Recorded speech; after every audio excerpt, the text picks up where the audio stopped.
Imagine yourself in another world, tracking a dangerous beast through an overgrown swamp, when after 3 days of travel you finally make your way to the clearing at the center of the swamp and are face to face with the mighty beast. Unfortunately, you pale in comparison to this dragon, on a few levels. Before this adventure goes any further, we're going to have to get some paint on our miniature. I've got my miniature ready to go. I've picked out a couple colors from the Citadel paint lines, and I've already got them put out on my wet palette. You don't need a wet palette just starting out. You can use anything you've got laying around the house, like a paper plate, just anything to keep all the paint off your table. And then you'll need a couple brushes. I like to use just 2 or 3. I keep one that's an average size for big areas, and then I keep one smaller brush for fine detail work. And then just a cup of water that you don't mind the cup getting stained up by some paint.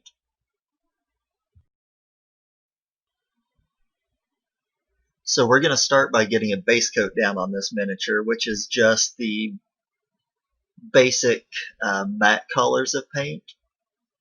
And they're going to kind of be the baseline for every other color we put on top of it.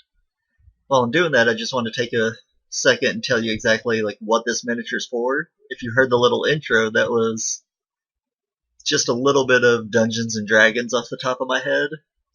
If you've never heard about the game, it's a collaborative storytelling between a group of friends, or sometimes a group of strangers. And one of those people is kind of the referee, and all of the decisions are judged based on dice rolls.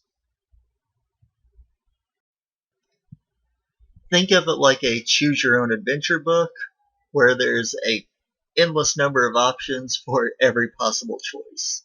You can just about do anything in the game, as long as the dice are on your side and you've got a good dungeon master, who is the guy running the game, and a good group of people with you that are willing to work with every ridiculous thing that you want to do.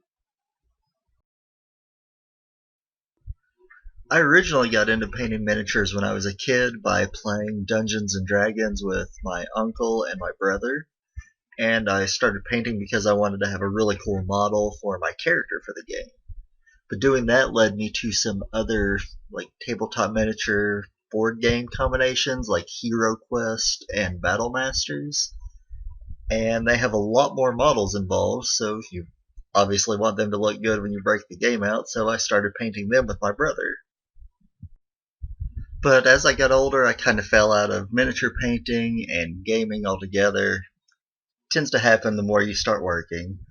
But luckily, I managed to find my way back to the hobby when I went into a local game shop to buy video games.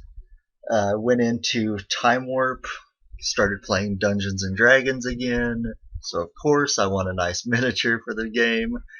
And while I'm there, I start seeing other tabletop games being played. If you can think of it, there's probably a miniature game out there for it.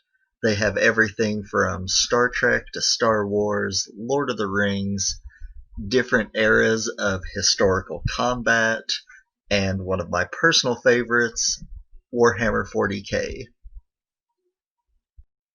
So regardless of what you're into, there's a miniature and a story out there waiting for you.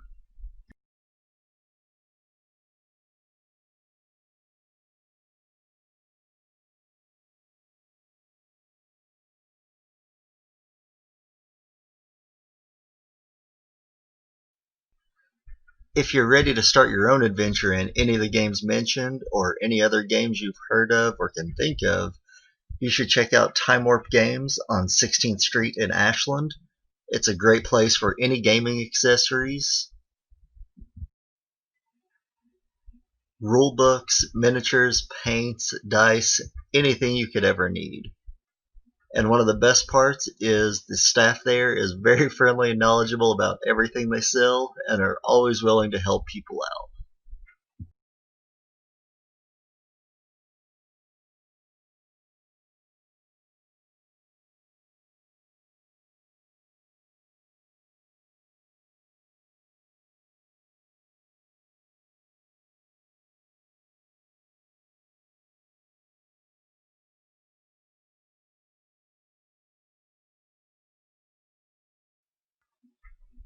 But if you're not quite ready for your own adventures, or just want to read up on the adventures of others, there's still a place for you.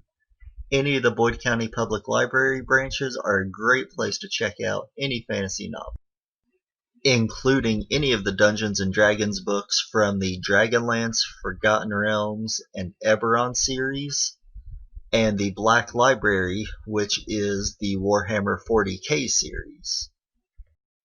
And I can't talk about fantasy and sci-fi novels without mentioning all of the Star Wars series, the Star Trek book line, and one of my personal favorites, the Lord of the Rings.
Let's check back in on our model and see how he's looking.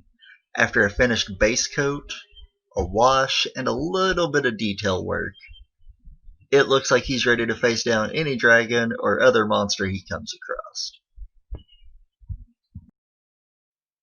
But that's an adventure for another time.